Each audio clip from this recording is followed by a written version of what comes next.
Ok, nós vamos, não lembrem-se que tem algum momento que eu vou pedir para que vocês coloquem o nome de vocês, para eu ver quem está na aula, tá? Para atribuir presença e tal.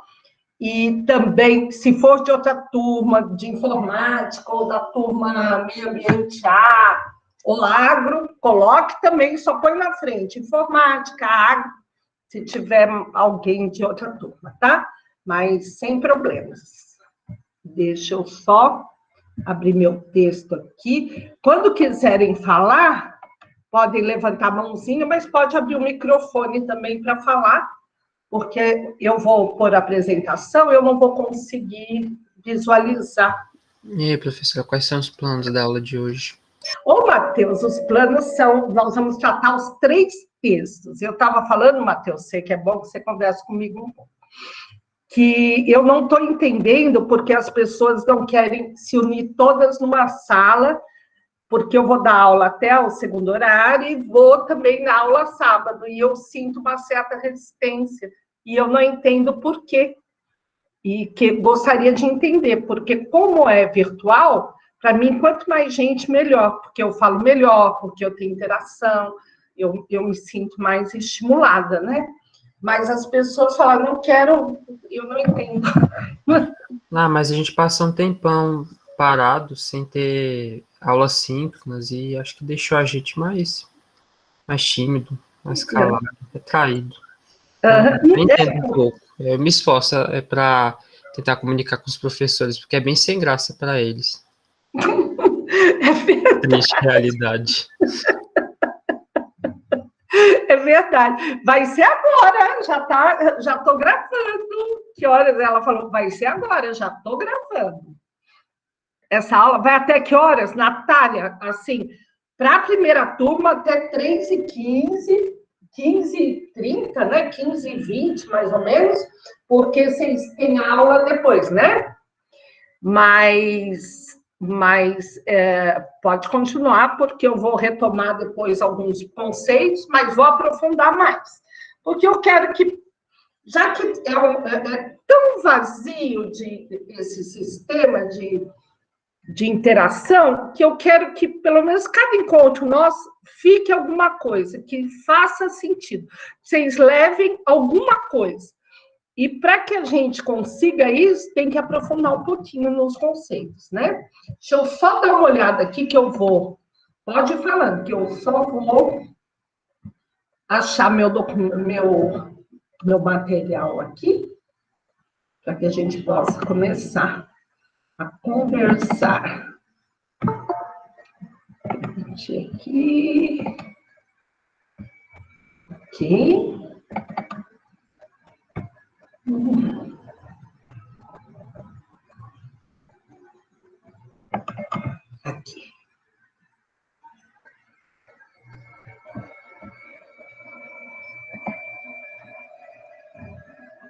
Não é esta, primeiro.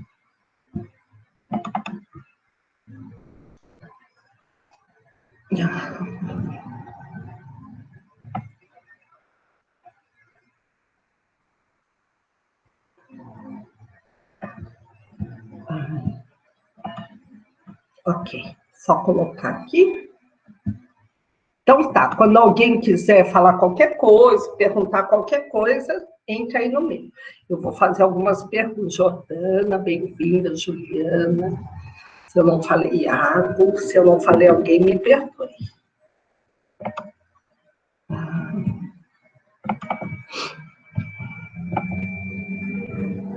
Eu queria... Então... Opa! Estão vendo? Não sei como que eu faço para ver o... Tá visível o texto? Sim. Ok, obrigada. Tá, professor. Ok. Alguém leu esse texto? Não, a tia Sora passou esse texto em pleno domingão. Ninguém estudou aqui. Por isso que eu... Oi, Juliana. Eu também acho difícil. Eu li um pouco, mas não entendi muito. Ok, então vamos. Isso é importante para que eu possa seguir, né? Então, quando a gente fala em desigualdade, isso é uma aula do Brasil Escola. Quando a gente fala de desigualdade social, nós falamos da diferença em vários níveis, né? Diferenças classes sociais, que leva em conta fatores econômicos, educacionais e culturais. Nós temos vários parâmetros para gerar desigualdade. Não é só desigualdade em relação a salário, mas em relação ao acesso de bens visíveis e invisíveis, né? A escola, a cultura, a saúde, a segurança, saneamento, uma série de coisas. A renda é um dos pontos da desigualdade, porque pessoas que podem ter rendas diferentes podem ter igualdade em vários aspectos, né? Daí diz que o estatístico Gini criou em 2019 um índice com uma fórmula que permite a classificação da desigualdade social. A cultura brasileira é outro texto, desigualdade, daí fala um pouquinho como explicar a desigualdade do século XVII. Você afirmava que os reis tinham direito divino de governar. Isso implicava aceitar como divina também a existência de uma aristocracia, que vivia um padrão de vida infinitamente superior ao padrão enfrentado pelos servos e plebeus. Não só isso, né? Porque... Ai, desculpe. Ai, não dá, eu tenho que ficar aqui. Entraram aqueles que estavam pedindo?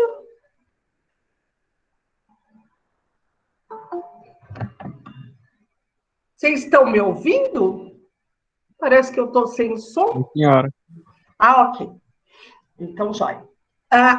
Na Idade Média, não só o rei tinha um poder divino, mas também a propriedade da terra só poderia ter os nobres por uma escolha divina. Então, tem um período até bastante interessante, onde a burguesia começa a se desenvolver, né, ter muito crescimento de capital, quando começaram pós-cruzadas, com todo o comércio do Oriente, sempre teve comércio do Oriente, mas ela se estende pela Europa a partir das cruzadas, né? E ela tem dinheiro, mas não tem propriedade. E aí, alguns nobres quebrados, né?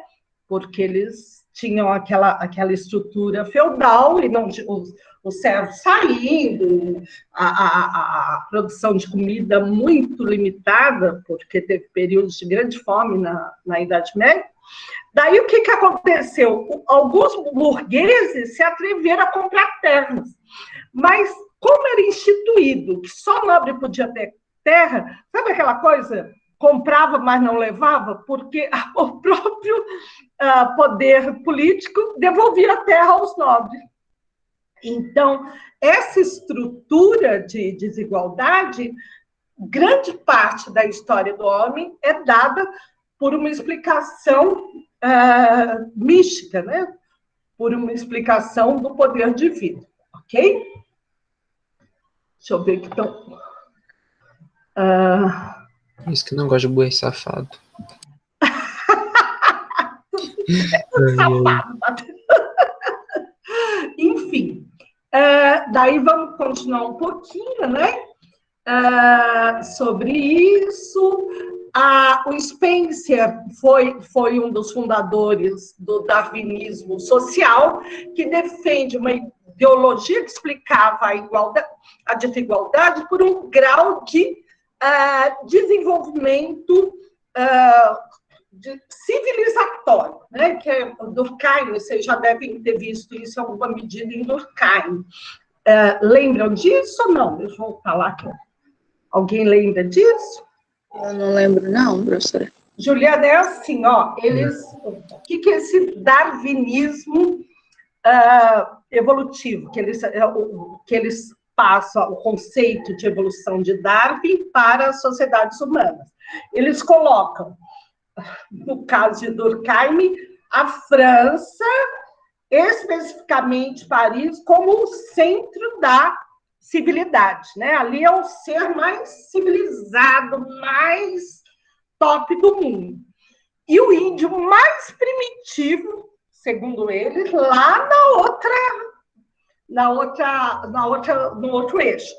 E vocês devem saber que os índios americanos, né, nós, são os mais atrasados, porque não fundem o ferro, essas coisas todas, que classificam as sociedades pelas tecnologias, como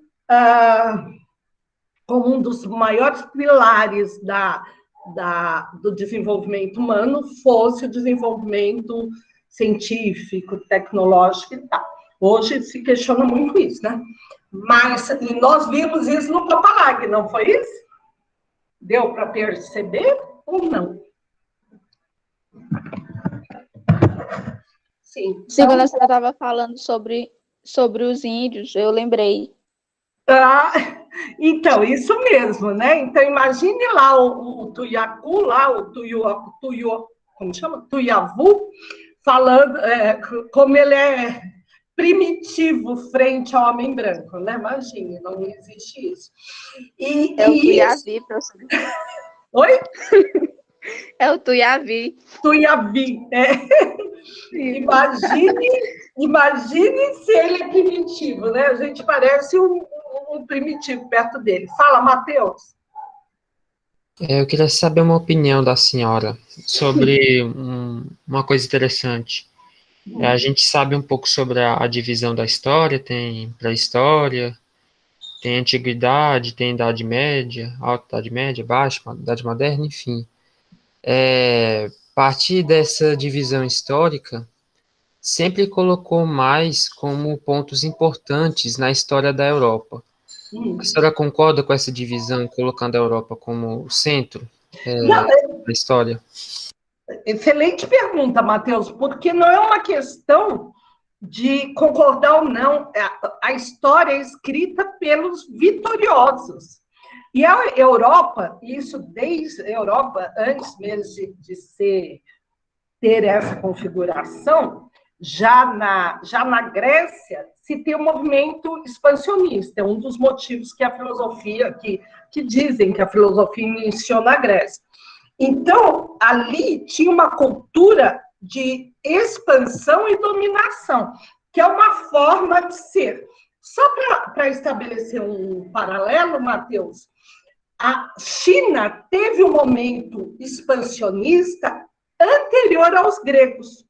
Só que um imperador na China resolveu que a expansão não era o melhor caminho para o povo, para aquela civilização. Ele, inclusive, mandou queimar todos os navios, para que a China se preocupasse mais com a sua cultura, com o povo de dentro, do que com o povo de fora, que é o inverso do Ocidente, que o Ocidente fez. O Ocidente, todo o movimento foi de expansão e domínio. Então, os gregos, através do seu movimento de comércio, só um minutinho, seu movimento de comércio começou a expandir, formou Roma, o maior império expansionista, né? Com a queda de Roma do Ocidente, se formou a Idade Média, que ficou lá quietinha um tempinho, uns 1000 anos, mais do que a gente tem o sistema capitalista hoje. E daí, isso. E daí, eles pegaram e voltaram a expandir. Começou as cruzadas, voltaram a expandir. Expandir, dominar para enriquecer. Então, Matheus, não é que eu concorde, é que a história é contada pela voz do povo dominador. Claro que não é essa a história. Essa é uma visão da história. A história, a gente pode ver a história como nós fomos massacrados e nós fomos dominados. Que a gente fala português, que nós temos toda a reprodução de uma história europeia no mundo que não é europeu, é periférico à Europa, e que serviu a Europa e continua servindo, não só a Europa, mas também ao grande império americano, né? Então, é isso. É a real. Respondi? Sim, eu entendi, tia. Obrigado. Obrigada a você, querido. Então, tá. E agora que a China se tornou expansionista, né? Porque, claro, que o Oriente foi dominado por esse modo de produção capitalista e também se reproduziu nesses moldes, né? Mesmo internamente se posicionando de outra maneira. Então, desta forma, eles também começaram a fazer no mesmo modelo. E hoje a China ela tem a pretensão de ultrapassar a economia americana em pouquíssimos anos, né? Em 5 anos, falam que a China já irá ultrapassar a economia americana. Ok, vou continuar um pouquinho aqui, né? Toda a desigualdade, ela se baseia em falar de diferenças, onde não é ser diferente, é diferente onde um é superior e o outro inferior. Então, quando fala desigualdade racial, você fala há diferenças raciais, que biologicamente nem existem diferenças raciais, mas que um é diferente e um é inferior e o outro é superior. Então, é bem interessante, né, quando a gente desmistifica essa ideologia das raças, que é uma ideologia, ou seja, um grupo de pensamentos utilizados para gerar uma realidade que beneficie um em detrimento dos outros. Eu acho bem interessante esses brasileiros super americanicistas, né, que acham a América do Norte top para eles. Quando vão lá para os Estados Unidos, mesmo o nosso querido presidente, eles não são da raça branca, nem com os olhinhos claros são da raça branca. Eles são latinos, que é uma nova raça que tem lá nos Estados Unidos, que a gente não tem aqui. Então, não tem loiro brasileiro que seja da raça branca para os americanos. Todos são latinos. É interessante isso, porque quando a gente se acha, né, utilizando conceitos ideológicos que não servem a nós, mas que a gente reproduz como se servisse, a gente é pego por essas surpresas, né? Tudo ricaço, bonitão, cheio de dinheiro, cheio de dólar, vai lá passar na Disney e fala assim, sabe qual é a tua raça? É latino. Daí fala, não, eu sou um brasileiro branquíssimo. Não, aqui você é latino. Bacana isso, porque a diferença sempre se dá para colocar hierarquicamente um acima do outro. Isto é uma invenção que beneficia uns em detrimento dos outros, porque a realidade é que todos somos diferentes, né? Não há dois seres iguais, todos somos diferentes, mas classifico os seres, coloco em caixinhas para que haja essa utilização da diferença como dominação. Fala, Letícia. Parece que a Sabrina não tem como, não tá conseguindo entrar. A senhora tem que aceitar ela aí. Eu acho que eu aceitei. Fala para ela. Acabei de entrar, Letícia. Sabrina, bem-vinda. É que às vezes eu estou olhando no texto e eu não vejo aqui, mas quando eu volto, aparece, eu ponho. Bem-vinda, Sabrina. Ok. Então, vamos voltar lá. Então, isso é um bom conceito de pensarmos que que a diferença é usada como diferença para que haja essa hierarquia entre pessoas, entre povos, entre pessoas. Da mesma forma, tal. Ok, daí ele fala um pouco de Karl Marx, eu vou falar rapidamente, porque não é nosso foco aqui, né? Mas não é o nosso foco, porque nós vamos voltar a isso em outro texto, lá em Hobbes e Rousseau. Marx diz assim: o que faz com que haja essa diferença é a propriedade. É porque uns têm meios de produção, ou seja, meios de reproduzir a vida humana, porque não sei se vocês já lembram isso de Marx. Para o Marx, o homem é um ser que precisa trabalhar. Ele interage com a natureza através do trabalho para que possa tirar dela todos os recursos necessários à sua vida e à vida da sociedade. Então, isso, se na Bíblia é o castigo de Deus, para o Marx é a natureza do homem. Então, aquele que que tem a propriedade, né, onde possa trabalhar, é aquele que vai dominar os demais, porque o ser que não pode trabalhar na sua propriedade vai ter que trabalhar no outro, daí ele tem que vender sua força de trabalho, isso tudo. Então, esse é o grande marco da desigualdade entre os proprietários e os não proprietários, segundo Karl Marx. Ok. Como acabar com a desigualdade?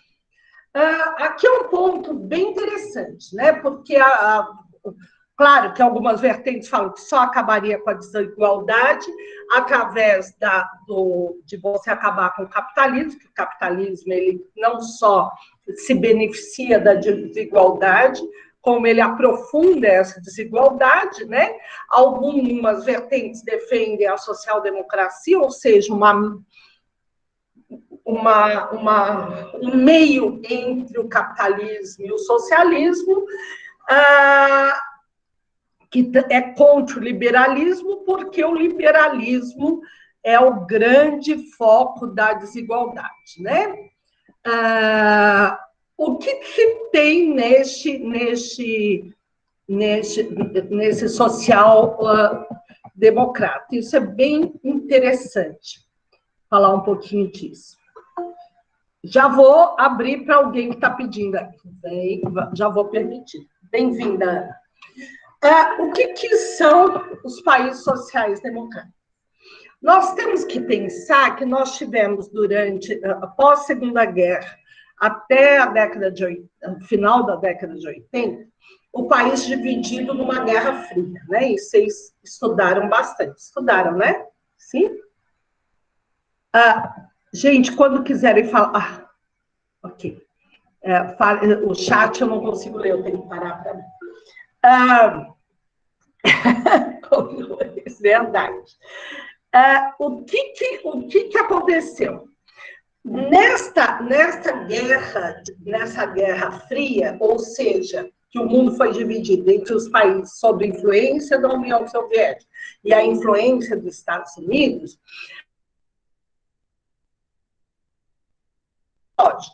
grandemente ideológico. Ou seja, na União Soviética, o povo acreditava que a melhor maneira de se viver era no capitalismo, e no capitalismo o povo acreditava que a melhor maneira de se viver era no comunismo. Então, criou aquele embate ideológico, que o bom é do vizinho, né? Não do nosso, né? Mas, enfim. E tinha no meio o quê? A Europa. E a Europa era parte domínio da União Soviética e parte domínio dos Estados Unidos. Nesta parte, que era domínio dos Estados Unidos, o que eles fizeram? Eles criaram governos de, no caso, domínio econômico.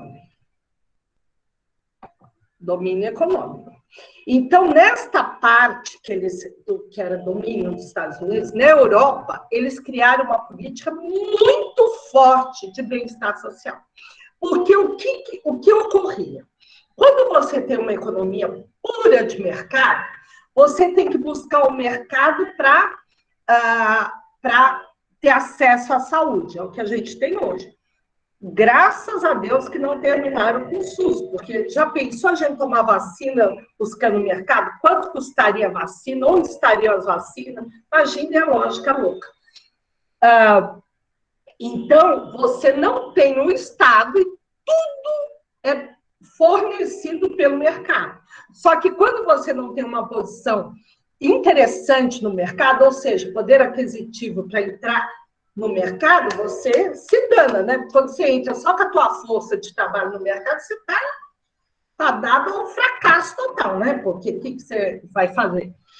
E daí eles falaram, não, se o problema do capitalismo é esse, nós vamos fazer uma sociedade. Mas olha o mapa da Europa. O mapa da Europa é uma coisinha pequenininha, lá num pedacinho de terra ali no centro do mundo, né? Que a gente acha que é o centro, porque bola não tem centro. E o que acontece? Eles fizeram países com uma saúde para todos, com educação para todos, com trabalho para todos. Ou seja, quando as pessoas lá da União Soviética olhavam assim para a Europa, tinham notícias da Europa, falavam, gente, aí é um paraíso. Aí é o mundo perfeito. Por que é o mundo perfeito? Porque eles não têm repressão política e todo mundo tem acesso aos bens de consumo. Mentira, era só lá naquele pedacinho. Tanto é que quando caiu o muro em Berlim, logo depois a derrocada do regime soviético, a Europa firmemente foi para o liberalismo econômico e hoje mantém parte da sua política de bem-estar social. Parte. Os países nórdicos, sim, muito forte, porque, primeiro, é uma população menor, então ninguém fica falando, oi, nós precisamos tornar super liberal a Finlândia, né? Com um monte de gelo. Não, nem se preocupe com isso. Mas os países de maior influência, França, Alemanha, Inglaterra, Portugal, Espanha, Itália, e outros mais, foram fortemente arrastados pela política de mercado.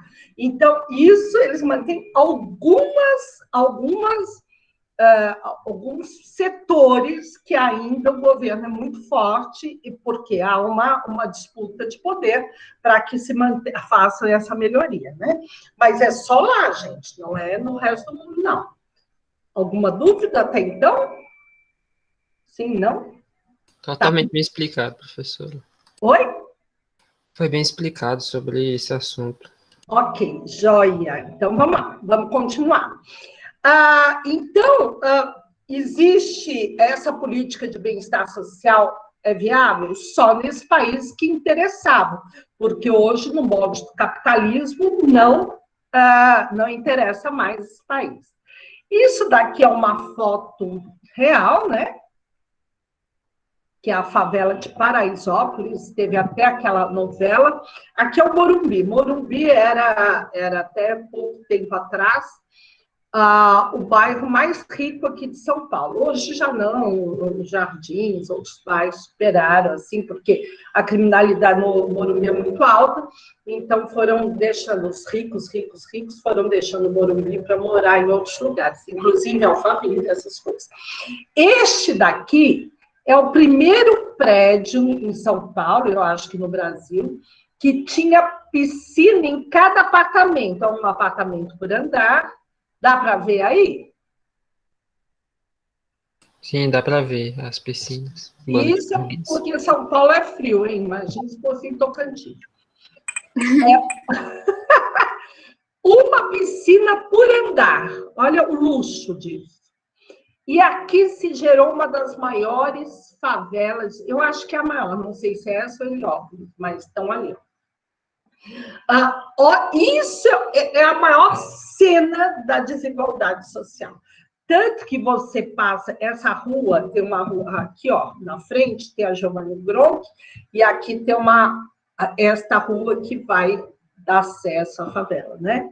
E ali tem um monte de gente, claro, pedindo, um monte de gente tentando se virar, muita criminalidade. Não é porque a desigualdade gera criminalidade, não é porque o criminoso está na favela. Está aqui no luxo também, né? Mas o crime dele é lá de outra ordem, né?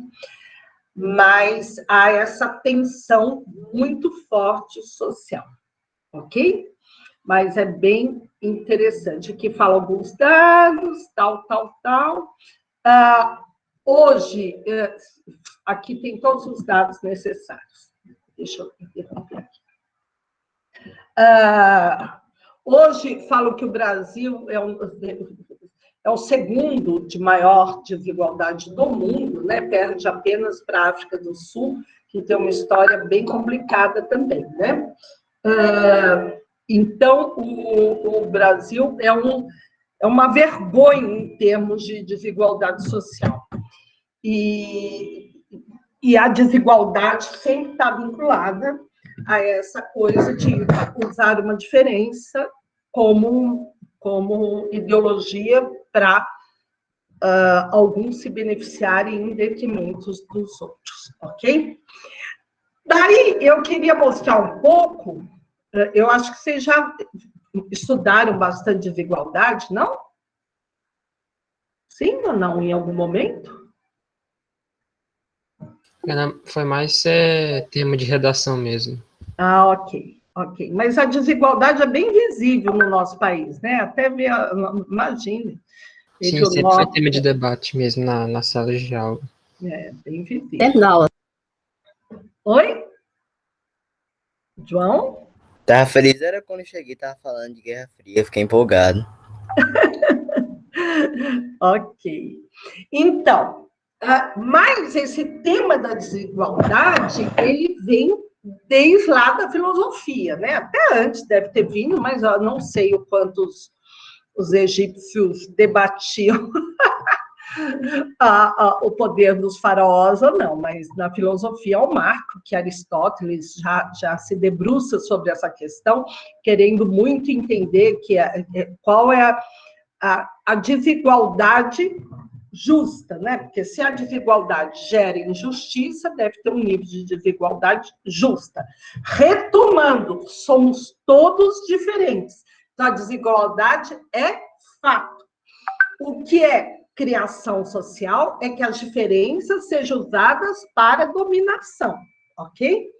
Daí que nós temos este outro texto, tá? Deixa eu pegar, citar.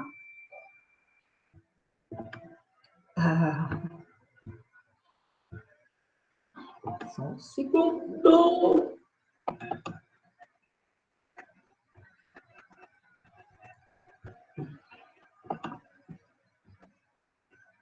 Vou apresentar este outro texto,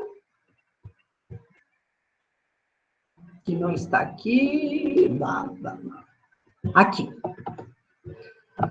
Que eu chamei de desigualdade sobre os homens. Como são eu pego em Hobbes e Rousseau, por quê? Porque Hobbes e Rousseau foram dois pensadores que deram base a todo o pensamento dos clássicos, de Marx, de Durkheim, de Weber. Todos eles passaram por essas leituras, porque eles foram os primeiros, né? Primeiro Maquiavel discutiu lá o poder, né? Mas ele estava falando bem da questão política. Depois o Hobbes e o Rousseau estavam preocupados, assim como Locke também, com a natureza do homem, né? Então, vou ler o trecho para a gente poder entender melhor, em as palavras de Hobbes. A questão de decidir quem é o melhor homem não tem lugar na condição de simples natureza, na qual, daí ele faz uma referência aqui ao que ele falou, todos os homens são iguais. A desigualdade, atualmente, alguém está pedindo, às vezes, para entrar. Sim, já vai. Onde está? Pede de novo.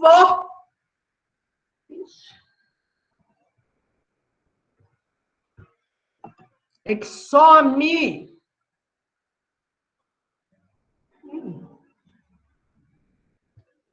Está fora a pessoa. Alguém pede de novo para a pessoa pedir para entrar? Ok. Tudo bem. Voltarei lá.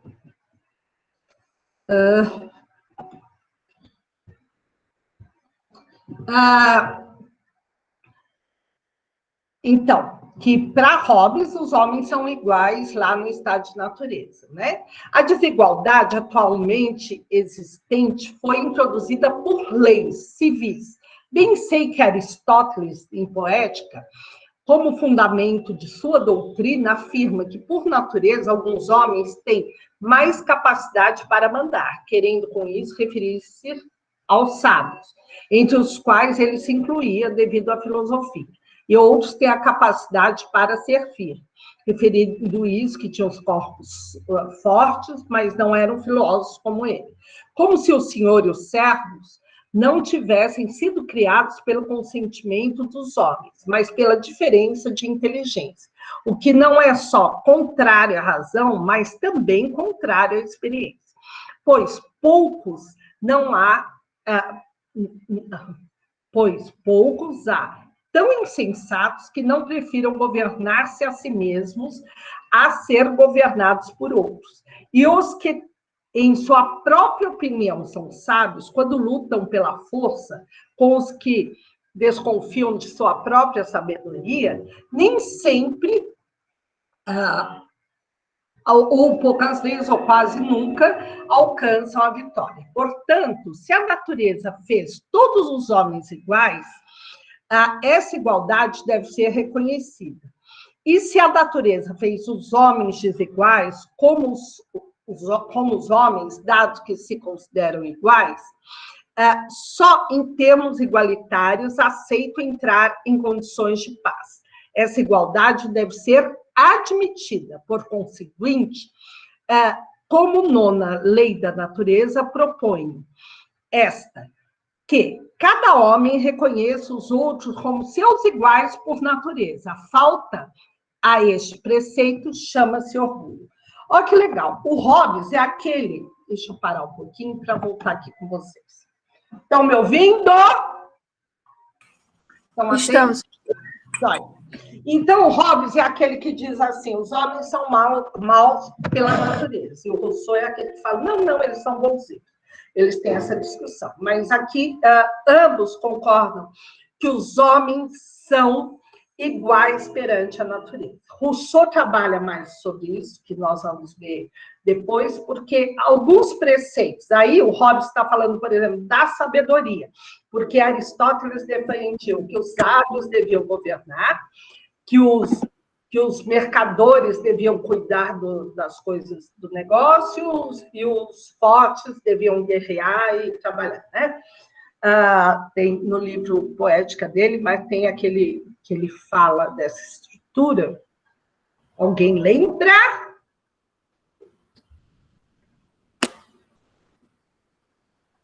Juliana? O áudio tá ligado, professora. O que foi que eu perdi mesmo, professor? Deu uma caída na internet, aí eu perdi parte do assunto. Não, porque na filosofia, quando Aristóteles fala quem deveria governar, Platão também fala disso, né? Quem é bom em filosofia aí? É muita gente falando, a gente quase não escuta. Não, ai, Deus! Enfim. Mas, claro, que o Aristóteles, lá na posição de filósofo, ele está impondo um novo paradigma, ou seja, ele está impondo uma nova maneira de ver o mundo, uma maneira crucial para o nosso processo civilizatório, já tomando de gancho, não é que o civilizatório seja melhor, mas para a constituição dessa nossa cultura, né, greco-romana aí, ele vai defender o angu dele, né? Ele fala assim, o mais sábio que deve governar. Quem é o mais sábio sou eu mesmo, filósofo. E ele divide, classifica os homens. Daí, Hobbes, ele fala assim, não, Aristóteles não está certo, porque se o sábio fosse sábio, ele questionaria a sua sabedoria. E ao questionar a sua sabedoria, como lhe habilita a governar, né? Qual é a base para que se governe, se a sabedoria ela é sempre uma questão questionada e provisória. Daí ele diz assim, olha que interessante, é dado que os homens são iguais por natureza, na natureza. Não porque eles sejam idênticos. Nós confundimos muito dentro dessa ideologia da diferença que igualdade é ser idêntico. Não.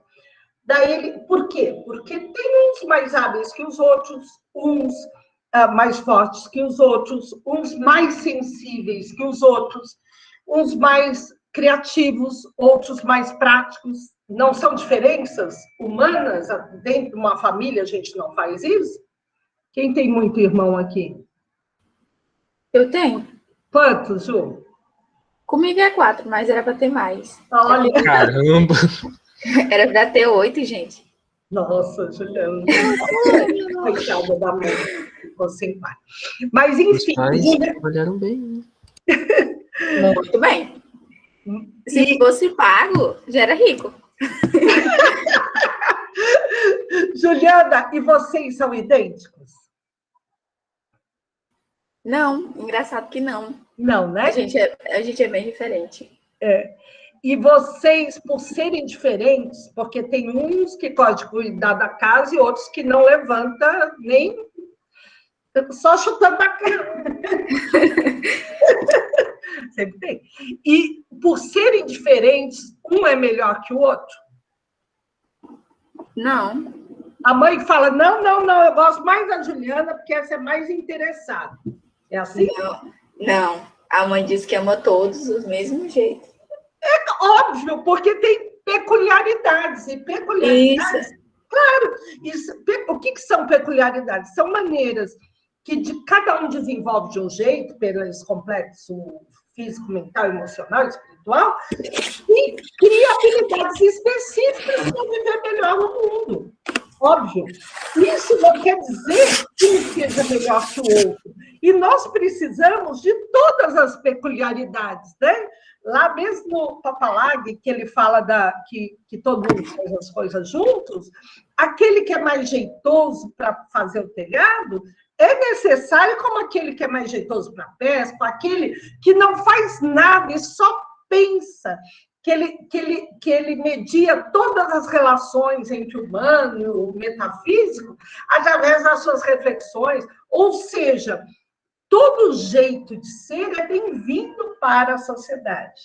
Só que nós fazemos essas peculiaridades, essas diferenças, desse jeito de ser, como um catálogo classificatório. Aí que gera desigualdade. E é isso que o Hobbes está falando.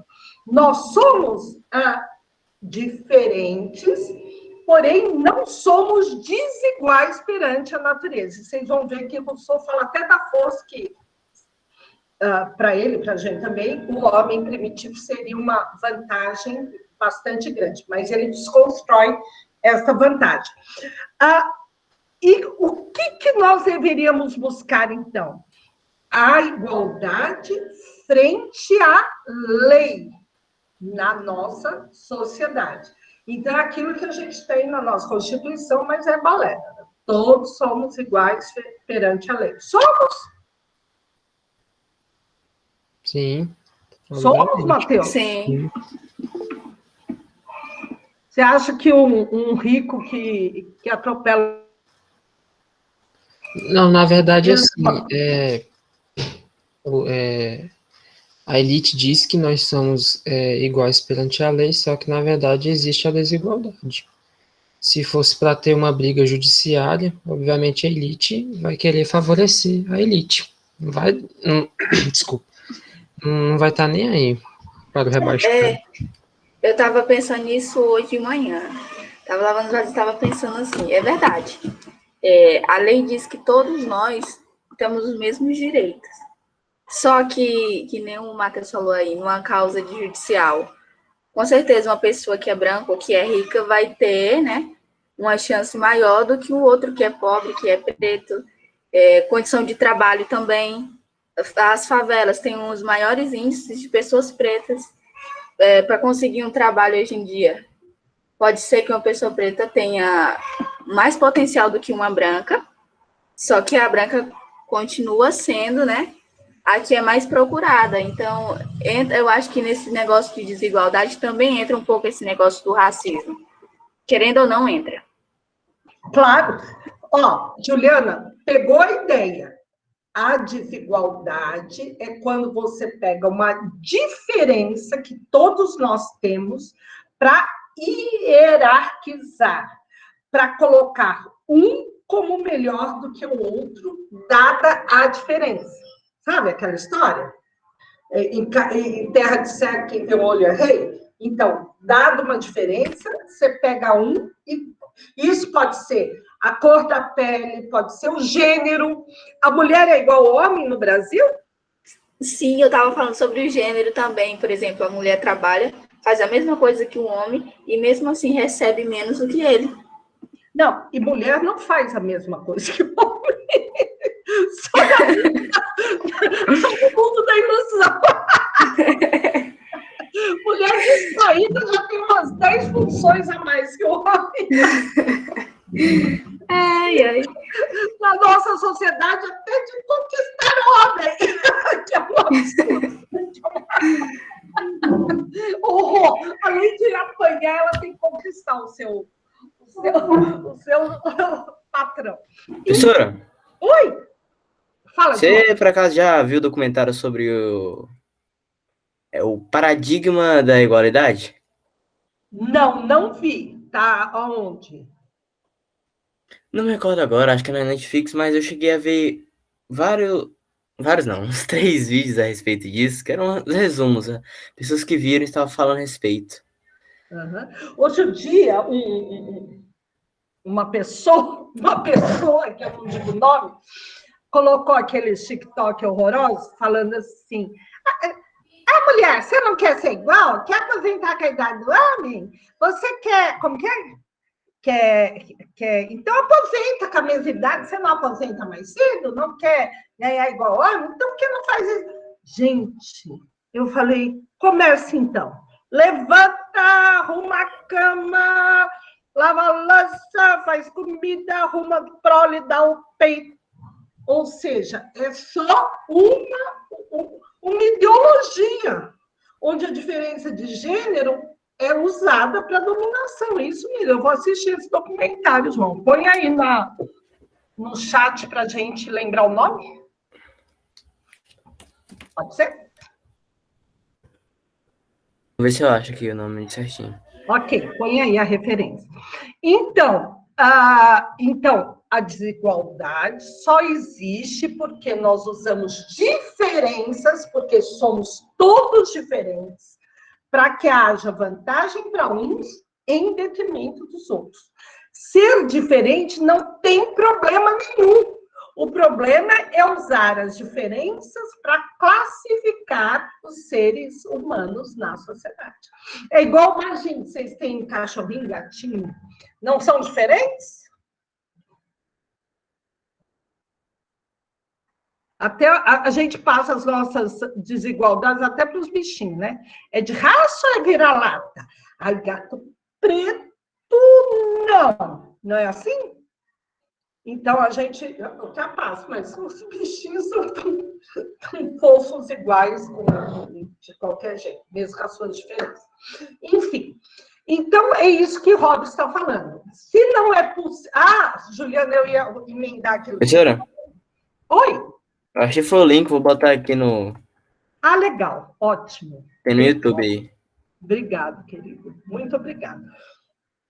A diferença perante a lei, né, Juliana? Imagine, para você iniciar uma ação, você tem que ter advogado e tem que ter dinheiro para pagar os custos da ação.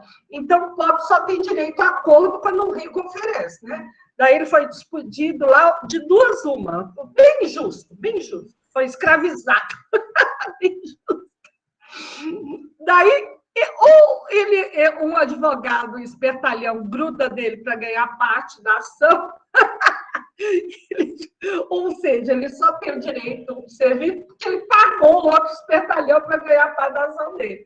Ou ele aceita um acordo qualquer ou senão ele fica onde está, porque para entrar com a ação ele tem que pagar advogado. Daí danou. Então, não há nenhuma possibilidade de igualdade nem perante a lei, nem perante a injustiça.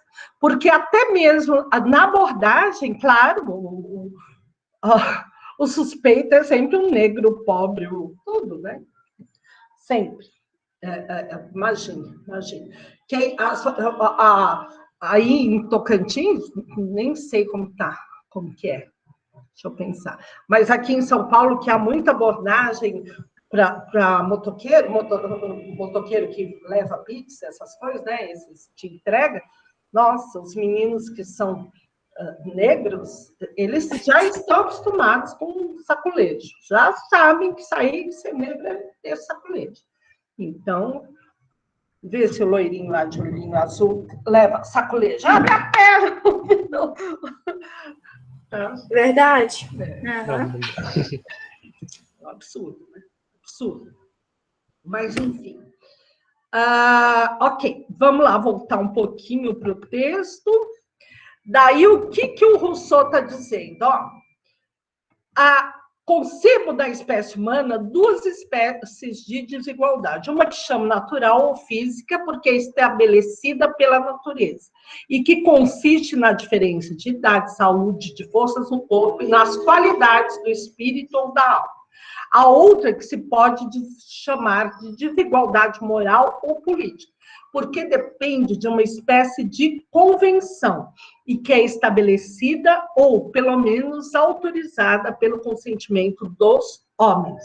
Consiste esta nos diferentes privilégios que gozam, alguns com prejuízo dos outros, como ser mais ricos, mais honrados, mais poderosos do que outros, ou mesmo fazerem-se obedecer por eles.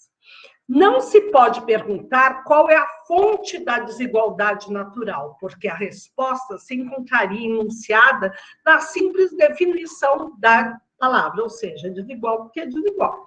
Ainda menos se pode procurar se haveria alguma ligação essencial entre as duas desigualdades, pois isso equivaleria a perguntar, por outras palavras, se aqueles que mandam valem necessariamente mais do que aqueles que obedecem. E se a força do corpo e do espírito, a sabedoria ou a virtude, se encontram sempre nos mesmos indivíduos, em proporção do poder ou da riqueza. Questão talvez boa para ser agitada entre escravos ouvidos por seus senhores, mas que não convém a homens razoáveis e livres que buscam a verdade. Olha que interessante, né? Voltando aqui. Eu tirei a tela, não pus a tela, mas vocês ouviram. O que Hobbes está dizendo? Que há diferenças na natureza, de gênero, de idade, de força, de espírito, que ele chama, que é a sabedoria, né? Que nós vemos lá, tudo lá no Papalá, nos aborígenes, lá no chefe da tribo, super espertos, tal, forte, tal. Daí ele fala, mas as desigualdades pelas convenções sociais equivale a essas. Então, aquele que manda na nossa sociedade é o mais esperto? Professora. Nossa, o maior comandante da nossa sociedade é o homem mais inteligente do Brasil, não é? É quase uma assumidade. Não, é o mais forte. Não, porque se a natureza dá a força física para uns mais que para outros, eles que devem mandar. Ele fala, olha os escravos, né? Não falem entre eles isso, né? Porque os escravos geralmente têm mais força física que os servos, que os donos dos escravos. E eles são os que mandam? Não, né? Assim, professora, tem uma grande diferença entre líderes inteligentes e líderes astuciosos, que têm astúcia. Porque tem muitos que não são nem um pouco inteligentes, podem ser até analfabetos, mas têm grande astúcia para tomar o poder. E quando não tem Tem nem inteligência, nem pouco astúcia. de diferença. Oi? É só dele, né? Mateus, e o nosso maior líder tem inteligência ou astúcia? Não, nem um pouco. Ou seja, nós estamos danados. Mas ele tem outra coisa, né, que ele chamaria de legitimidade, que foi cunhada através de ideologias bem perversas. Né? Então, ele é legítimo, porque ele ganhou uma eleição. E se ele ganhou uma eleição, ele leva o cargo mesmo com toda a sua ignorância. Por isso que nós sofremos. E não vai sair, não. Mas, enfim, nós que somos inteligentes e astutos e sem poder, sofremos.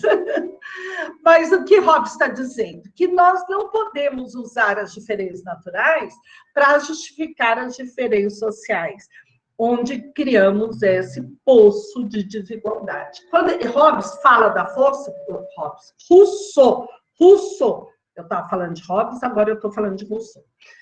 Lá, quando eu falei de Hobbes, eu falei que Rousseau fala da força o seguinte: se nós usarmos como parâmetro a força física, o que aconteceria? Um homem, o mais forte, dominaria a tribo. No segundo momento, quando surgisse o mais forte, ia lá, matava esse, dominava.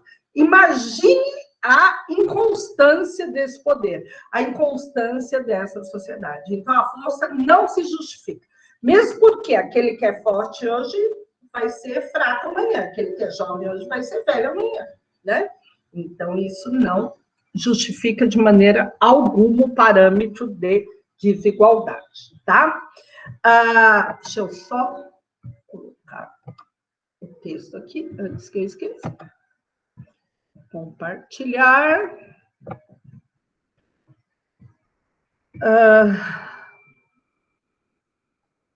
Ok.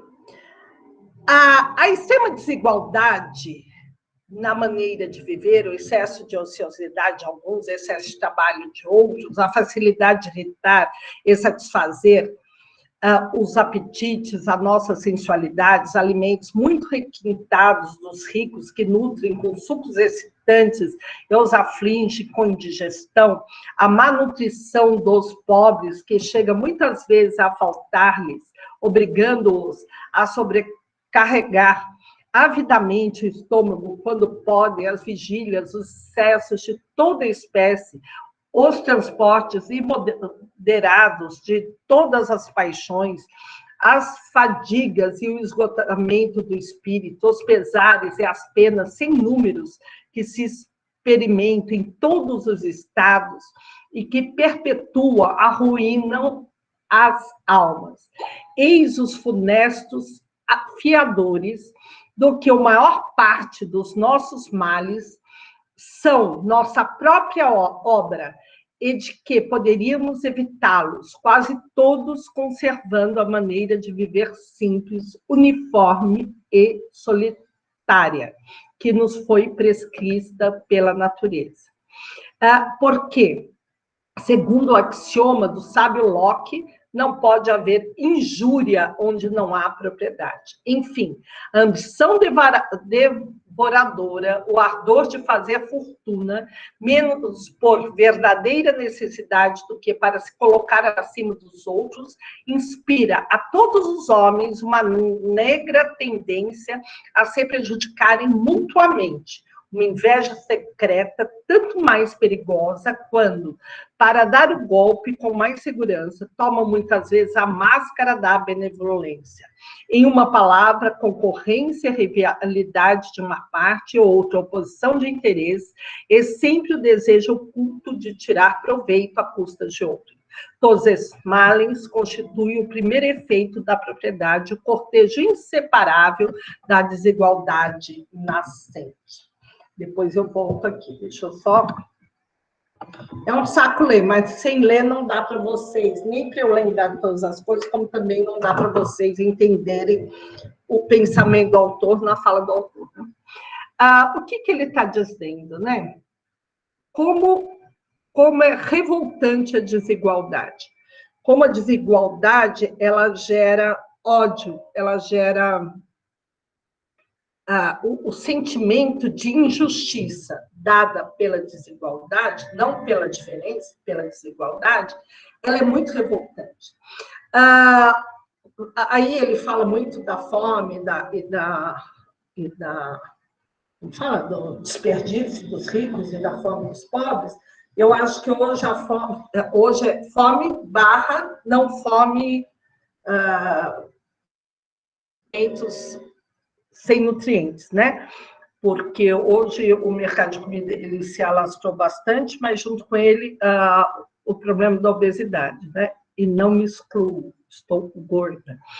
Mas por quê? Porque a comida mais barata e mais oferecida às camadas mais pobres é a comida de baixa qualidade de nutrientes e rica em gorduras e açúcares, né? Então, não é à toa que a população mais pobre ela é mais acometida pela obesidade que a população mais rica. Não quer dizer que não tenha rico gordo, mas a população mais pobre é mais fácil, porque come alimento de baixa qualidade nutricional. Que é outra injustiça, fora a fome também que convive no nosso país, né, junto com isso.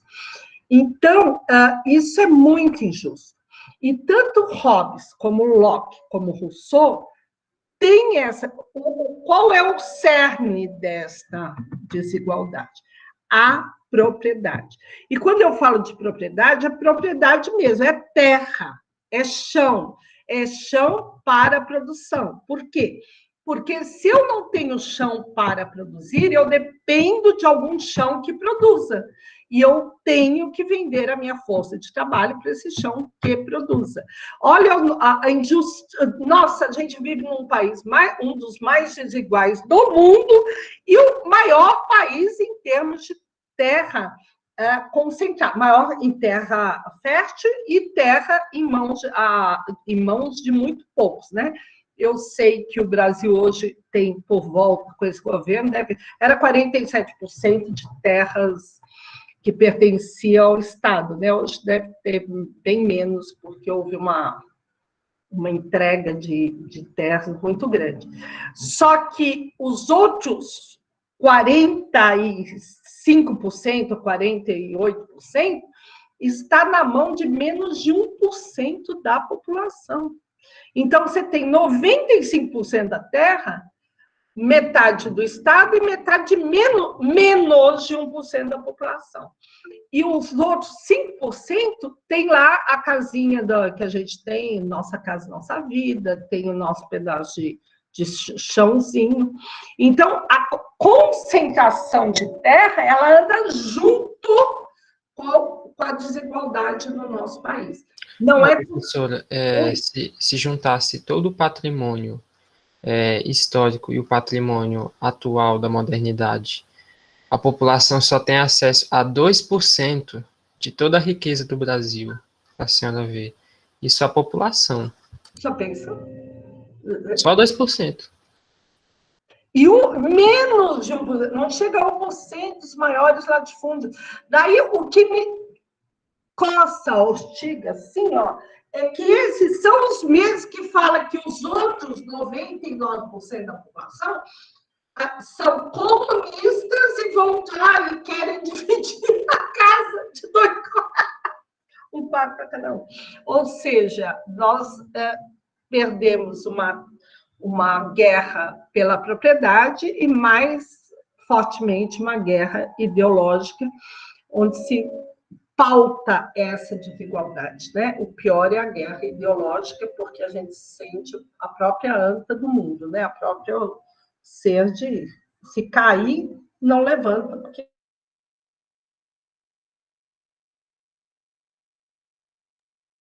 continua um pouquinho, e ele fala dessa desigualdade, eu vou pôr mais um pouquinho, que ele fala, isso é bem importante vocês terem, porque eu acho a parte do texto de toda o discurso de Rousseau o mais bonito. O primeiro, que tendo cercado um terreno, se lembrou de dizer, isto é meu, encontrou pessoas bastante simples para o aceitar. Foi o verdadeiro fundador da sociedade civil. Lembre-se que Rousseau achava que o homem era bom por natureza. Então, ele não falou que as pessoas aceitaram aquele que cercou a terra porque eram ingênuas, eram boas, não eram burras, né? Quantos crimes, guerras, assassínios, misérias e horrores não teria poupado o gênero humano aquele que, arrancando as estacas ou tapando os buracos, tivesse gritando aos seus semelhantes: livrai-vos de escutar este impostor, estareis perdidos se esquecerem, diz, que os frutos são de todos e a terra de ninguém. Não é que a terra é de todos, a terra é de ninguém, porque a terra já está aí. Já está aí antes da gente chegar e vai continuar aí depois que a gente for embora. Só o que pode se distribuir são os frutos da terra. Parece, porém, que as coisas já tinham chegado ao ponto de não mais poder ficar como estavam. Porque essa ideia de propriedade, dependendo muito de ideias anteriores, que só puderam nascer sucessivamente, não se formou de repente no espírito humano. Foi preciso fazer muitos progressos, adquirir muita indústria e luzes, transmiti-las e aumentá-las de idade em idade, antes de chegar a este último termo do estado de natureza. Ou seja, a ideia da propriedade não só foi combatida quando se fez o primeiro, como ela foi aceita e ainda foi cada vez mais se tornando o nosso paradigma, o nosso patamar de existência humana. Então, hoje o homem ele se vincula à propriedade, né? A sociedade humana está baseada na propriedade, a grande fonte de injustiça. Ok? Entenderam? Ok, professora. Concordam, discordam, não sabem? Estão vendo TikTok, TikTok, TikTok? Vamos. Eu falar e vou sobre essa palavra, tio. Ai, Deus! Você não ouse pronunciar esses termos aqui. João, já pensou ter que repetir essa mesma aulinha às 3h30, pouca turma, com ninguém falando? Não é uma delícia? Só com 2, 3 falando? Pois é, né, tia? Ok, então vamos lá. Horrível, né? Horrível. Mas, enfim, tudo bem. Sem problemas. Vamos lá, que eu vou agora para o último texto. Eu quero que vocês leiam esse texto, porque nós teremos questões que vão valer para presença e para notar. Daí eu tenho um texto moderno que traz algumas falas do presidente, né? Eu vou repetir as falas, é um texto científico, então ele está aqui citado, alguém que tenha dúvida disso, vai lá buscar a citação. Essas são falas dele. Os caras vão morrer na rua igual barata, pô. E tem que ser assim. Ideologia de gênero é coisa do capeta. Sou capitão motosserra. Todo mundo gostaria de passar a tarde com o príncipe, principalmente vocês, mulheres. Quilombola não serve nem para procriar. Enquanto eu for presidente, não tem demarcação de terra indígena. Essas falas foram falas amplamente aí divulgadas, né, pela nossa mídia, por ele próprio, pelos seus seguidores. Do que ele está falando o que tem em comum em todas essas falas? Desigualdade, porque nenhum ele fala sobre índios, depois fala sobre quilombolas, fala sobre as mulheres. É isso que eu falo. Ou seja, né? Nós. Assim, é o tópico da aula, né? Então, meio que seria isso, obrigatoriamente. Não, João, é que é mesmo, né? É que não tem como fugir, né? Porque É que é mesmo, se não a é senhora botasse aqui a história do patinho feio na história aí, essa é desigualdade. Não tem como fugir. Mas, João, nós não inventamos essas falas, meu amor. Ué, mas eu Mas, não disse isso. Professor, ele está falando porque eu falei assim, desigualdade, entendeu? Aí tinha que ser desigualdade, nós estamos falando sobre desigualdade, entendeu? É, não tem como, não sei.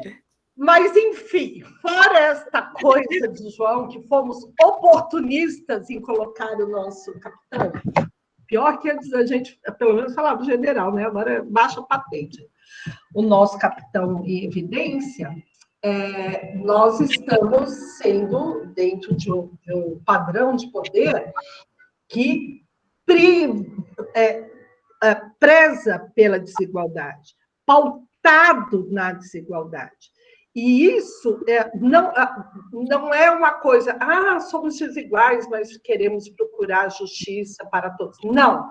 O discurso, a ideologia do poder é da desigualdade, né? Onde uns são beneficiados e outros são prejudicados mesmo. E ponto. Não há um disfarce nessa ideologia, né?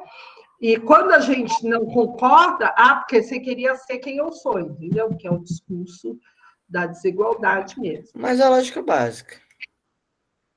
João, você acha que eu queria ser homem para poder Não, não é isso. Não é isso. É que você fala da questão do poder. Poder. Quem quer dar poder, né? Quem tem o poder, quem detém o poder, vai ter que esse discurso de diminuir os outros. Mas é a lógica básica. A pessoa que retém o poder, ela não vai querer ceder, porque senão ela não tem poder nenhum. Não, mas... Pode falar.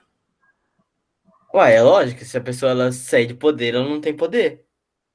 No caso, não é ceder o poder, é você liderar com justiça, tipo isso. Não querer ser maior do que os outros. Não, mas então... Mas liderar, aí tá aí o ponto. Tem a liderança e a ditadura. Uhum. Não é ditadura, não. Acho que esse outro termo, tinha outro termo, é governança, sei lá. Enfim. Porque o líder, ele vai guiar. O ditador, ele vai controlar. Entendeu? Então, quem retém o poder é o ditador. O líder, não. O líder, ele vai ter o apoio. Entendeu? Ele vai conquistar. Um pouquinho. Matheus levantou a mão. Não, assim, a verdadeira essência de um líder, ele impor liderança, mas ele saber que ele está ali é por um bem maior, que é servir os seus subordinados. Ele está ali para guiar os seus subordinados ao futuro. Isso. O que difere um líder de um ditador é que nem o João Pedro falou, ele controla e ele tem poder absoluto. Isso é o que diferencia de um verdadeiro líder. Agora, também, um líder, ele tem que também colocar a casa em ordem. Agora, tem ditadores que usam o termo colocar a casa em ordem para querer se estabelecer no poder. Isso. Juliana? Eu já dou também. Então tá, eu só vou pôr mais um pouquinho, mais alguns elementos aí, que tem em Maquiavel e depois tem em Weber, tá? O que é o poder, né? O que é a política? A política é a arena de disputa de interesses, né? Então, é na política que está lá que nós vamos brigar, uns interessados por outros interessados. Tem um texto muito bom que eu pus, qual que é? A polarização política, muito bom. Depois eu vou dar uma aula. Mas, enfim, nesta campo da política, onde os interessados são todos os interessados, né? é o industrial com banqueiro, com latifundiário, que aqui está tudo junto e misturado. No Brasil, aquele que ganha com investimento aí, esse dinheiro virtual, é o latifúndio e o dono das poucas indústrias que tem. E o povo que também tem interesse está do outro lado. Eu preciso de escola, eu preciso de saúde, eu preciso... Então, essa disputa se dá na política, né? Daí, desta disputa, desta briga, sai um representante, um grupo de representantes, ou uma cara do poder. Tem que ter dois componentes, segundo Maquiavel: força e virtude, né? Essa virtude, vamos por aí, como em termos de Weber, como legitimidade. Então, você tem que ter força, por isso que o João Pedro falou que tem até o líder mais autoritário, que ele se mantém pela força, até aquele que tem mais virtude, mais legitimidade, ou seja, a aprovação popular tão forte que ele usa um pouquinho a força. Todo poder tem força e tem legitimidade. Quanto mais força, menos legitimidade. Quando mais legitimidade, menos força. Ok. Então, isso é característica de todos os livros. O que nos surpreende, ao mesmo tempo não, porque a gente estamos lá no campo dos que pensam, né, do sábio do Aristóteles, é que esta legitimidade deste nosso poder se dá com o discurso da desigualdade. Por quê? Porque nós passamos por um tempo no Brasil onde nós diminuímos... Já vou te chamar, Matheus, só vou concluir, você já fala. Onde nós diminuímos um pouquinho a desigualdade. Onde houve um governo que era um governo popular, não tem nada de comunista, socialista, da politista, nada. É um governo popular, que diminuiu um pouco a desigualdade. Ou seja, ele deu condição à maior parte da população em consumir. E esse foi o desenvolvimento econômico, porque mais gente consumindo, mais gente produzindo, maior riqueza se gerou por isso. Foi um governo capitalista baseado no consumo e no desenvolvimento do consumo. Só que gerou o quê?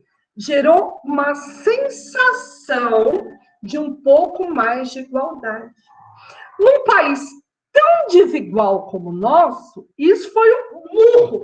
Nossa, que teve gente falando, um monte de pobre no aeroporto, eu não suporto mais, avião parece rodoviária. Por quê? Porque num país desigual, historicamente desigual, onde parte da população se sentiu ameaçada por estar mais parecida com o resto da população, ficou muito pé da vida. Ai, índio tem direito. Ai, que loucura, meu Deus, que loucura. Ai, agora é bici, trans. Meu Deus, o país está perdendo.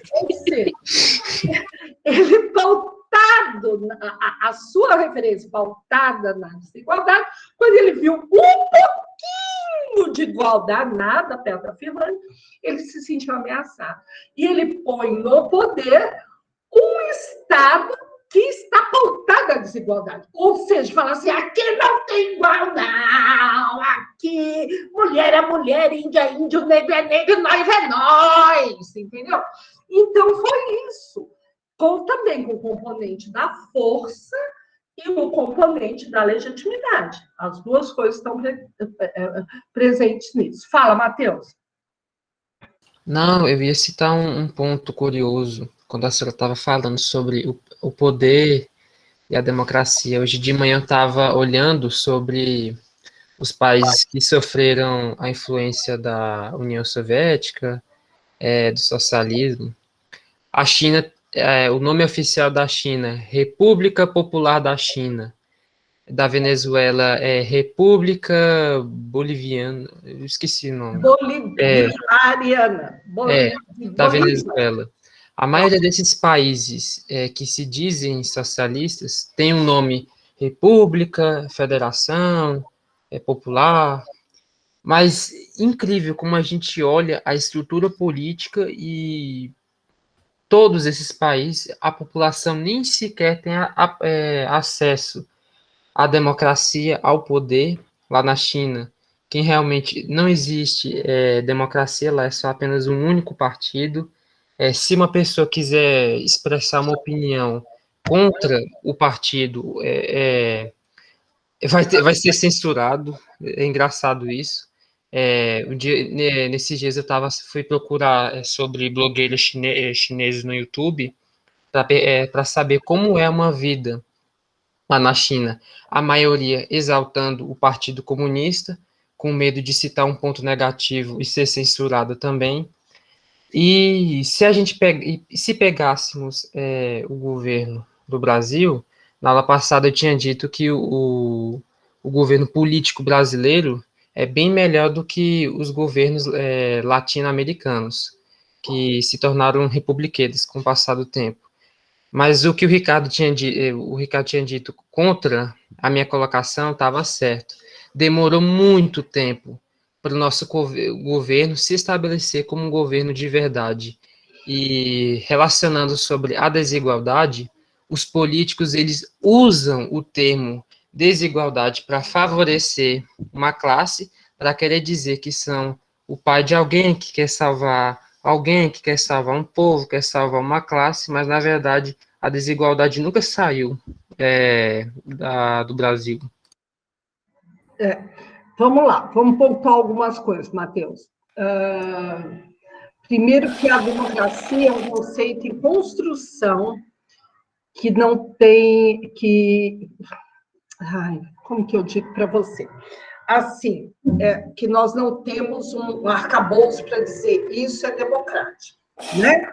Por quê? Porque imaginava-se que a democracia seria a participação de todos para o bem comum, né? Como se falava na Grécia, para a construção do bem comum.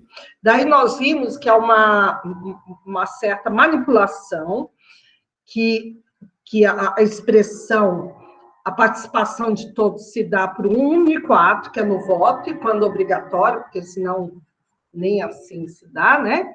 E que o povo está mais preocupado com outras coisas que em realmente participar e construir um bem comum, né? Então, é complicado isso, né? Bem complicado. Outra coisa que nós não podemos...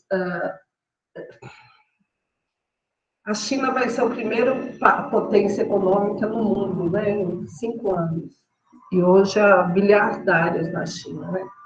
Então, como que eles se auto-intitulam de comunistas, mas de igualitários não é diferente. Uma distância bem grande aí. Terceiro, o Brasil tem algumas vantagens em relação à América Latina, mas já vem perdendo essas vantagens. Muito mais em decorrência de alguns fatores, entre eles a vinda da família imperial para o Brasil, que é um absurdo, mas já criou algumas instituições, o desenvolvimento de uma indústria de base no regime militar, na época pior política do Brasil, e pelo crescimento do Estado, onde o Estado financiou fortemente uma base para que se pudesse colocar indústria, que não aconteceu com outros países da América Latina. Porém, nós estamos perdendo essa desvantagem, porque com esta nova configuração no Brasil, cada vez mais pautada na grande produção e produção só para exportação, ou seja, a gente produz soja e gado, como se não bens mais, a nossa indústria está se retendo cada vez mais, então nós estamos perdendo e vendendo todos os nossos patrimônios quanto o Brasil, né? Então essa desvantagem é bem grande. E outra coisa, nós temos que pensar o país que nós queremos. Isso não é o país que nós idealizamos. Nós queremos continuar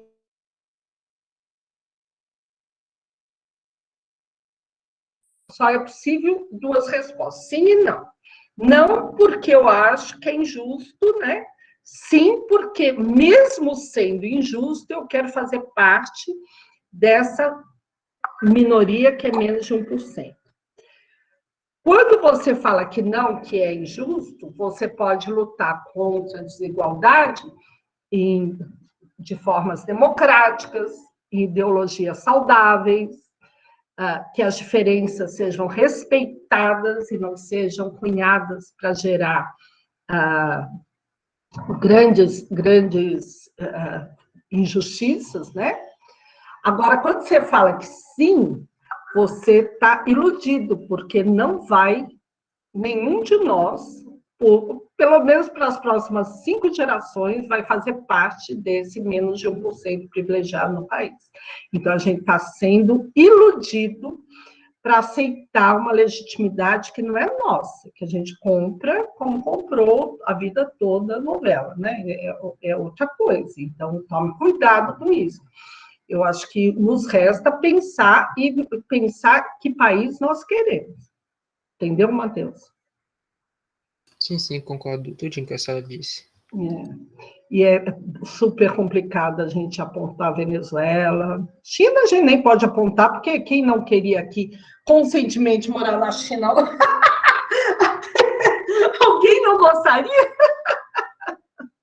Mas assim, professora, mesmo no Brasil ter todos esses pontos negativos, nós deveríamos agradecer por nós vivermos num país laico e que tem liberdade. Cara, vai ser Nós um temos que lugar bom demais agradecer pra viver. por viver num país desse jeito. Outra questão, o Brasil é laico?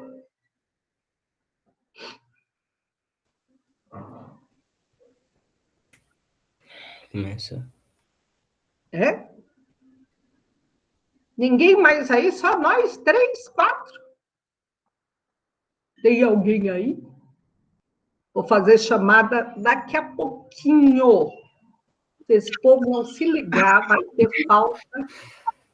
Meu Deus, professor, desculpa aí, eu O Brasil não tem uma religião oficial. troquei um termo aí. Era para falar sobre a liberdade democrática, só que eu coloquei o laico. Não fez o menor sentido aí. Desculpa aí, professor. Não, Matheus, você falou certo. Eu que fui inquisitora aqui.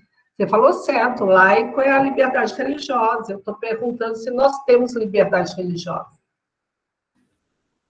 O Brasil não tem uma religião oficial, então... E como que é isso? Nós não usamos as diferenças religiosas também para criar uma hierarquia?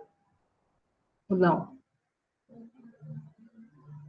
Ou seja, para gerar mais uma desigualdade?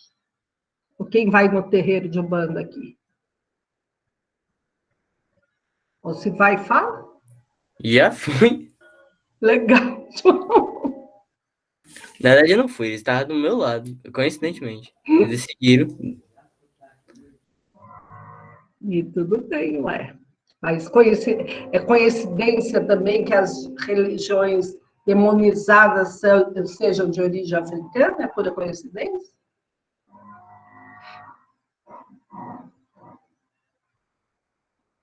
Tem tanta coisa que é demonizada, professora. De tantos lugares diferentes. Tudo que é diferente, tudo que é desigual é demonizado. Professor, você pode fazer a pergunta de novo? Eu estava pesquisando sobre um significado mais amplo da palavra laico. Laico é que não há que há uma tolerância religiosa e que onde o Estado ele não está sob sob a tutela de uma corrente religiosa. Até nisso nós já fomos melhores, né? Quem elegeu esse governo?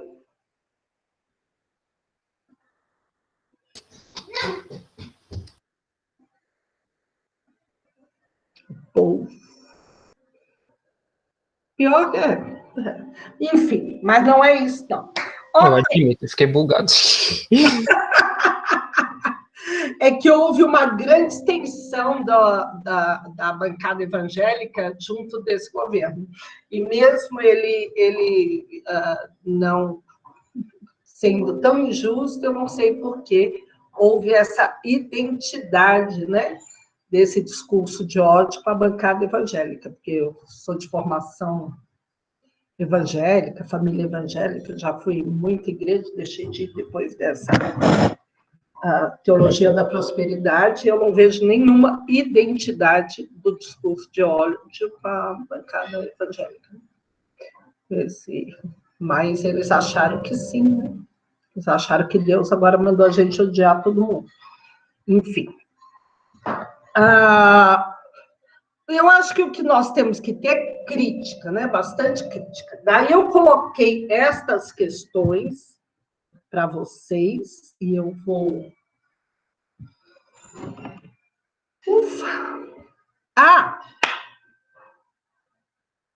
Essa é legal. Deixa eu pôr aqui. Esta aula fala o dilema de Tocqueville. Alguém sabe qual é o dilema de Tocqueville? Deixa eu pesquisar aqui no Deus Supremo do Braille. Alguém sabe de memória?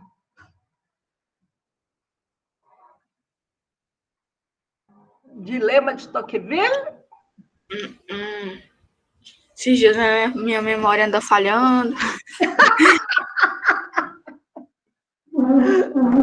Matheus achou?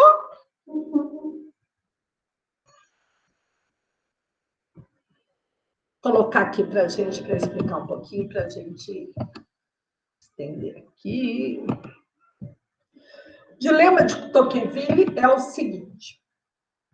Ele fala que a grande preocupação do homem é a liberdade e a igualdade. Então, são duas grandes questões da humanidade.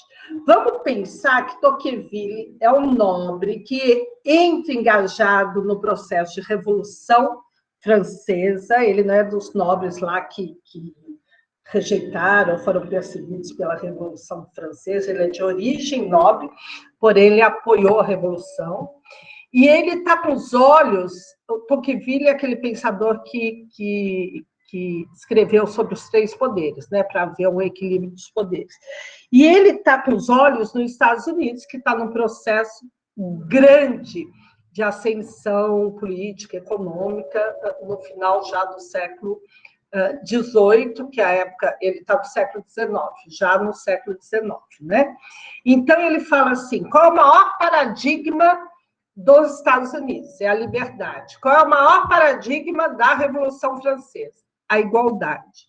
Ele fala, porém, essas coisas são inconciliáveis, porque se você der muita liberdade ao homem, você vai gerar desigualdade. E se você der muita igualdade, você vai gerar a liberdade, a falta de liberdade, que é, eu vou só interromper um pouquinho, que é exatamente isso que o Matheus falou. Mas lá na China não tem liberdade, lá na Venezuela não tem liberdade. Então, esse é o grande dilema de Tocqueville, que ele traduz o dilema da humanidade. Se nós queremos igualdade, nós temos que abrir mão um pouco da liberdade. E se nós queremos liberdade, nós temos que abrir mão um pouco da igualdade. Isso em toda a sociedade humana. Isso daí não tem como. Como você vai deixar o ideal neoliberal, política de mercado, atuar e não gerar desigualdade? Impossível, né? Se eu tenho dinheiro, tenho grana, se eu tenho latifúndio, compro 2, 3, 10 mil, vendo correio para a Amazon, e que se dane a humanidade. Mas eu vou gerar mais desigualdade.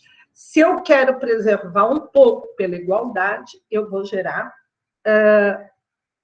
falta de liberdade. Eu tenho que controlar as aptidões, anseios, ideologias humanas. Esse é o dilema de Tocqueville. Um gênio, né? Porque ele viu isso lá no século XIX, ok?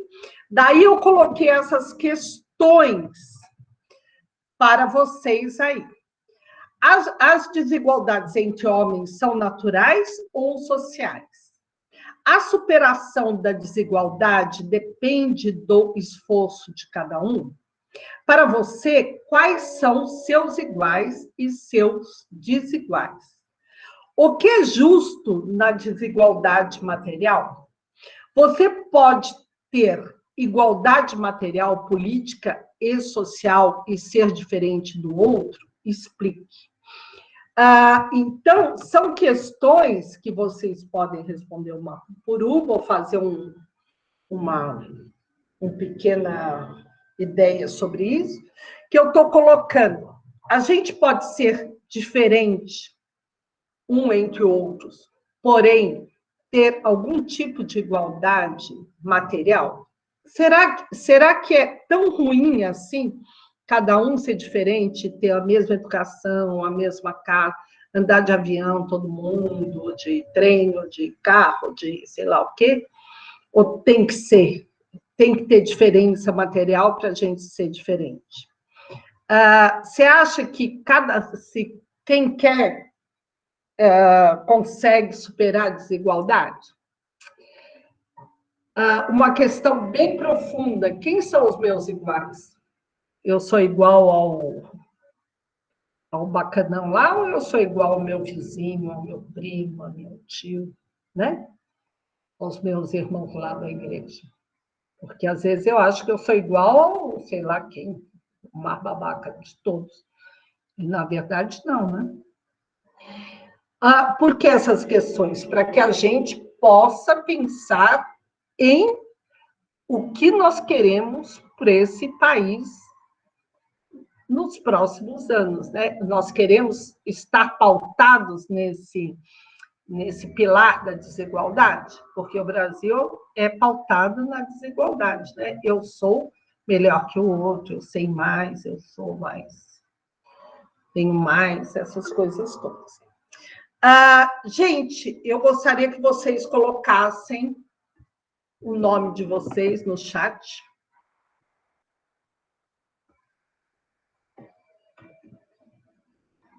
Não, João, o Estado não pode ter uma religião, o Estado tem que ser laico, porque ao ter uma religião é impossível que não haja interferência, viu, João? O Estado laico, ele tem que não defender, ele tem que ser ateu. O Estado pode ser ateu, né? Não precisa ter Deus no Estado. O Estado é uma mentira. É bom essa, é muito legal. Eu gostava de eu falar isso, porque eu sou uma pessoa crente. Eu falar que o Estado tem que ser ateu, não quer dizer que as pessoas sejam ateias. O Estado, ele tem que estar acima de uma ideia de Deus. Porque Estado é uma criação humana. É interessante isso, interessante. Bacana, bacana.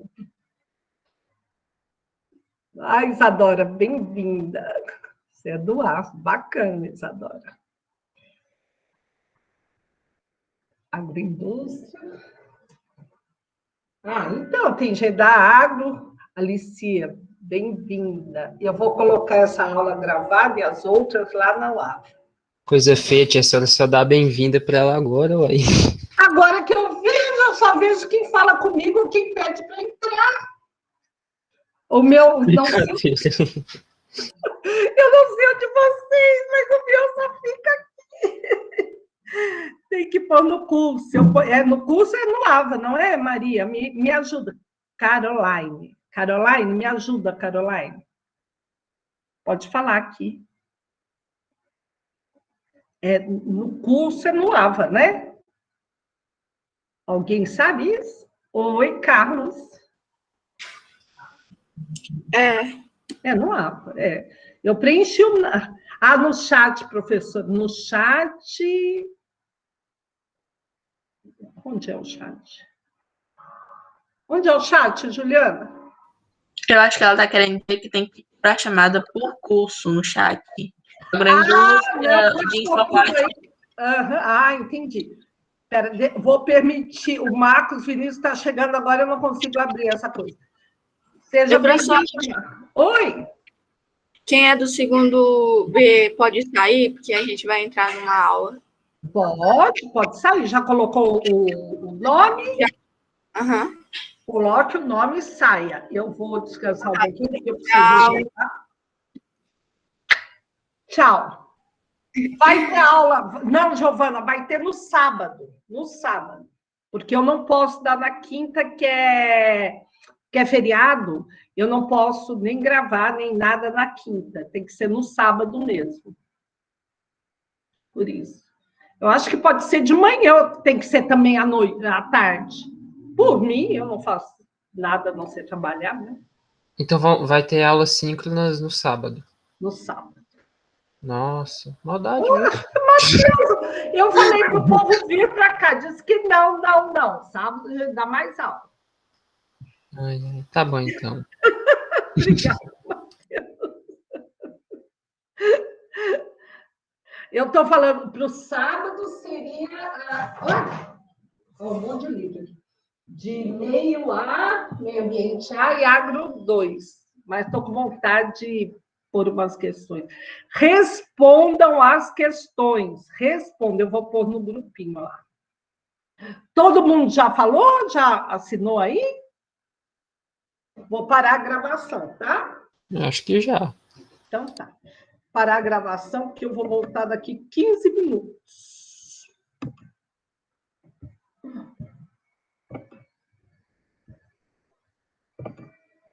Interrompi a gravação.